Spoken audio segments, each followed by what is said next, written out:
The empire currently runs on cheap labor, which is immigration related. It runs on war abroad, military industrial complex, if you want to call it.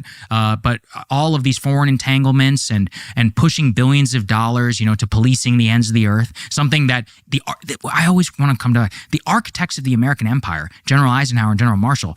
General Eisenhower in particular said it would be a failure if American legions acted as Roman, that were deployed to the vast ends of the earth, policing it. His vision for the American empire was to set up well-ordered states in Europe and to then let them handle it from that point forward. General Marshall and others, yes, they had the Marshall Plan, but the idea was about creating self-sufficiency that could allow America that could return to where things were broadly in more the 1940s environment. But what I'm saying is that if you look at all of that and you start to speak against it, and these are what the voters want, you start to come up against the most powerful interests in the world. Healthcare is 20% of our GDP. We have the worst health outcomes in the developed world. That's insane. Why?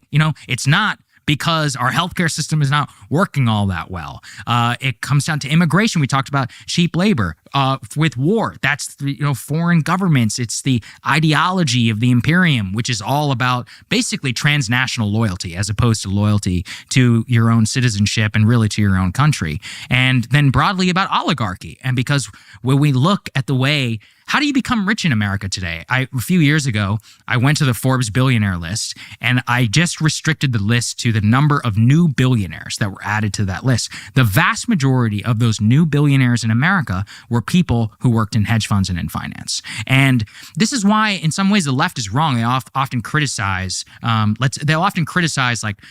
let's take Elon as an example, and Elon is a complicated figure. But, look, I have a Tesla. I encourage everybody to get in one at least once because it's like getting an iPhone 4 for the first time. It will change your entire conception of what a car is. Now, if people were getting rich creating an American car company, I would be ecstatic. But that's not what they're getting rich from. They're getting rich from extractive, addictive capitalism.